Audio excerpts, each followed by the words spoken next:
Okay, ganito po yung gagawin natin bago natin ikakabit.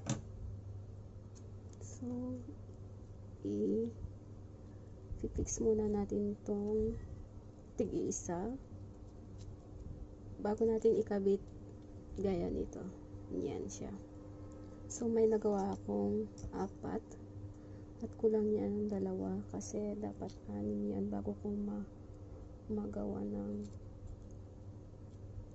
wall decor. So, yan. Hindi pa siya madali. Pero, kakayanin natin. Kasi, may umorder at try natin gawin. Bali, 4 silang umorder. At sana matapos ko ngayong week. Para sana yung iba.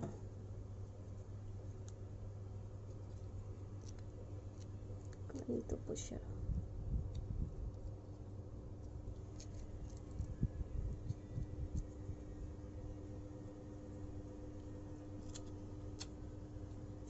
So, ganito siya.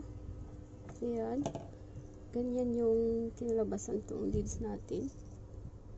At pag may flowers, hindi pa ako gumawa ng flower. At ganito siya. Ayan. Ganyan yung ating gagawin. Yan. Yan. Ganyan siya. So, yan.